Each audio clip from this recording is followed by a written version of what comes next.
Alô, alô, Marciano! É o seguinte, tá começando mais um do nosso podcast aqui, mais um dos nossos podcasts, Soberano Cast, e eu vou abrir aqui o Google, só um segundinho, deixa eu ajeitar aqui o volume. Aí. É o seguinte, São Paulo tem jogo hoje, válido... Opa, eu escrevi errado aqui. Hoje tem jogo válido pelo Brasileirão Série A. Vai ser contra o Fortaleza às 7 horas na Arena Castelão. Bom, é pra ser na Arena Castelão, né? Vamos ver aqui. Exatamente, é na Arena Castelão. Lembrando que é uma briga pela parte de cima da tabela, pelo 12º Fortaleza, o nosso quarto lugar, que é o São Paulo. Lembrando que o São Paulo precisa dessa vitória para conseguir passar do Flamengo e do Atlético Mineiro. E o São Paulo tem 2 jogos a menos que o Atlético Mineiro e 3 jogos a menos que o Flamengo. Então, né? E 4 jogos a menos que o Internacional. Então, que tá jogando agora, né? Com o Santos. Nossa, todo mundo tá empatando em 0x0. Que tá... Não sei, não dá pra saber com quem que é. Calma aí, vamos ver aqui, ó. Internacional. Tá empatando com o Santos. Então, com esse empate, o Internacional vai chegando a 37, vai fazendo seu 21º jogo. O São Paulo vai... Nossa, se ganhar todos os jogos que tem que... Todos os jogos que não aconteceram ainda, né, que já eram para ter acontecido. Se ganhar todos os jogos adiados, o São Paulo vai ficar isolado em primeiro. Porque tem 3 jogos adiados, né, se eu não me engano. Então, o Fortaleza tá com 24 pontos e o São Paulo tá com 33. Então, né, são 6 pontos de diferença. 6 não. São 9 pontos de diferença. Fluminense vem logo atrás com 32 e Santos também com 32. Daí o que tem pra frente? Flamengo com 35, Atlético Mineiro com 35. E com o empate o Internacional vai conseguindo 37 pontos. Né? Mas com uma vitória vai conseguir 39. Então 39 para 33, 6 pontos de diferença para o São Paulo. Mas o São Paulo, né, como já foi falado, tem 4 jogos a menos. Até o fim desse dia vão ser apenas 3, mas por enquanto tem 4 a menos, né? Então é por isso que tá com uma diferença tão grande assim, de 4 pontos de diferença pro primeiro lugar. E com 3 jogos a menos, hein? Fiquem espertos. Mas o que vai acontecer agora, que não é repetido, né? Aqui, estatísticas. Vamos ver aqui, ó. Minuto a minuto. Por enquanto só tem as curiosidades. São Paulo ganhou ganhou seus últimos 3 duelos ante o Fortaleza pelo Brasileirão. Não levou gols em 2 das 3 vitórias dessa sequência. Fortaleza perdeu apenas um de seus últimos 8 duelos em casa pelo Brasileirão. 5 vitórias, 2 empates. A derrota foi em seu confronto mais recente, quando perdeu por 1-0 ante o Fluminense. São Paulo mantém uma invencibilidade de 10 partidas na Série A, com 5 empates e 5 vitórias. Nesta sequência, anotou 19 gols e sofreu 8. Então, esse jogo pode tanto colocar as equipes... Olha só, se o Fortaleza ganhar, ele já fica empatado com o Corinthians e com o Bahia na tabela. Nossa, olha só, o Atlético se afundou na zona de rebaixamento. Então, Fortaleza, Corinthians e Bahia ali brigando, né? O Ceará também com apenas 1 ponto a menos que o Fortaleza. E mais pra cima aqui, São Paulo, Flamengo, Atlético Mineiro e Internacional. É uma grande chance do São Paulo de conseguir passar na tabela, assim, ficar em segundo se ganhar. Dá pra chegar em segundo se ganhar. Então, se empatar, já vai ficar com 34 pontos. Se ganhar, vai ficar de 1 ponto de diferença para os outros times. E olha que o São Paulo tem 3 jogos a menos. Então, a sequência do São Paulo tá muito boa. São Paulo vem de 2 vitórias, 1 empate e 2 vitórias de novo. Tá melhor do que a sequência do Flamengo, de 2 derrotas, de 2 derrotas seguidas, um empate, uma vitória e um empate. E o Atlético Mineiro de uma vitória, uma derrota, um empate, uma derrota e um empate. O São Paulo é o único time, pelo menos da parte de cima da tabela, que se mantém invicto nos últimos 5 jogos. Depois vem o Grêmio, que ganhou 3, depois empatou e ganhou mais um. Daí também tem mais nenhum, ó. Todo mundo tá perdendo aqui.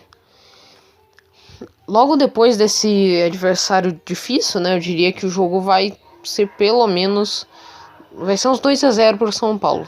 Um gol do Breno e um gol do Luciano, pra mim. E depois tem a volta nas quartas de final contra o Flamengo, no Morumbi, dia 18, ou seja, quarta-feira, né? Às 9h30. Então, né, o São Paulo tá com uma vantagem aí de um gol. E depois ainda tem aí outro carioca para enfrentar, Vasco da Gama. Domingo 22 de novembro, às 4 horas da tarde. Então, agora eu vou dar meu palpite aqui, vou ser mais direto aqui falando com vocês. Vou deixar esse negócio aí de que time vai ganhar e tal, eu vou deixar isso aí de lado pra falar o seguinte. É pra ir pra cima. O time não tem Rogério Ceni mais, não é mais treinado pelo grande técnico ídolo do São Paulo.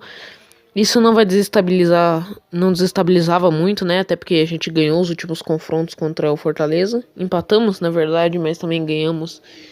A maioria estamos invencíveis por enquanto contra eles.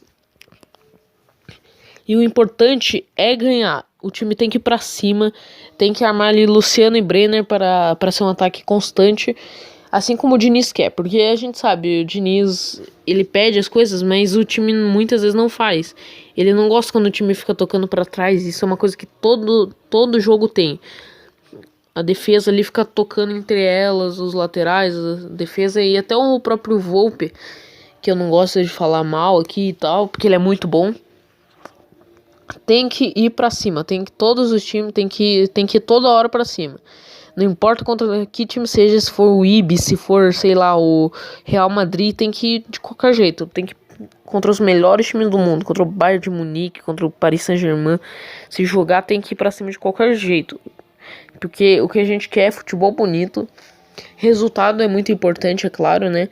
Mas se jogar com futebol bonito, aí a gente vai apoiar o time com o futebol que ele tem. Então, Fernando Diniz, eu queria que você soubesse, se você ouvisse, né, esse podcast, eu quero que saiba uma coisa.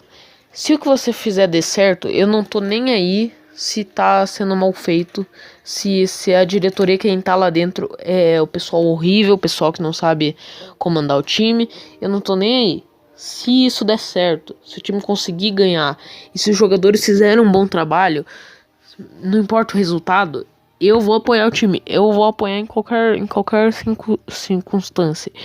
Não me importa como o time jogue, mas tem que jogar bem para eu querer que o time vença. Para eu não vir aqui dizer que eu quero que o time perca pro Dini sair para entrar outra pessoa. Eu quero apoiar o time do jeito que ele tá, do jeito que ele esteja no momento. Nem que, sei lá, volte o Cuca, que fez um 2019. Ali o começo de 2019 foi horrível, o ano dele no São Paulo. Em 2018 ele chegou ali, o Aguirre saiu, foi horrível também, não gostei, não.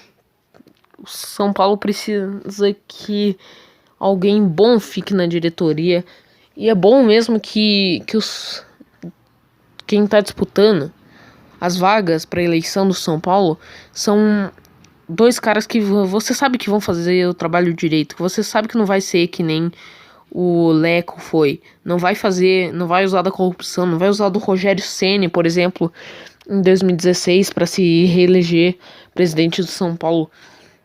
A gente não quer ele treinando, a gente não quer ele internamente no São Paulo. A gente quer um São Paulo que jogue bonito, que não seja corrupto que nem esse desgraçado do Leco, que não tenha aquele idiota do Pássaro, muito menos com o Raí, que manchou a história dele pelo time só graças a essa péssima diretoria aí, que provavelmente é mais culpa dos outros diretores do que dele.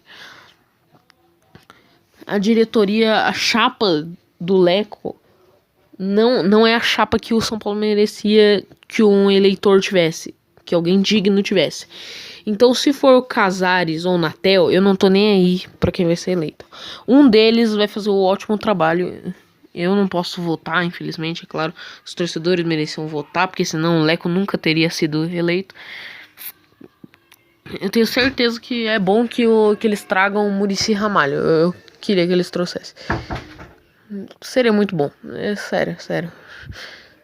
Mas, enquanto isso não acontece, fica difícil, né? As chances.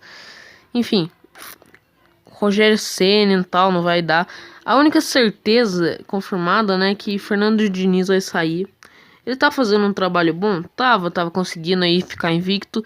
Mas se entrar um treinador que não meta nos nervos do São Paulino, que não dê sorte, que não ganhe jogo à base de sorte e de bons jogadores, que o técnico seja bom, pelo menos os treinadores, os auxiliares técnicos, que não fiquem tretando com o juiz para serem expulsos, e que apoiem o time do jeito que ele merece ser apoiado,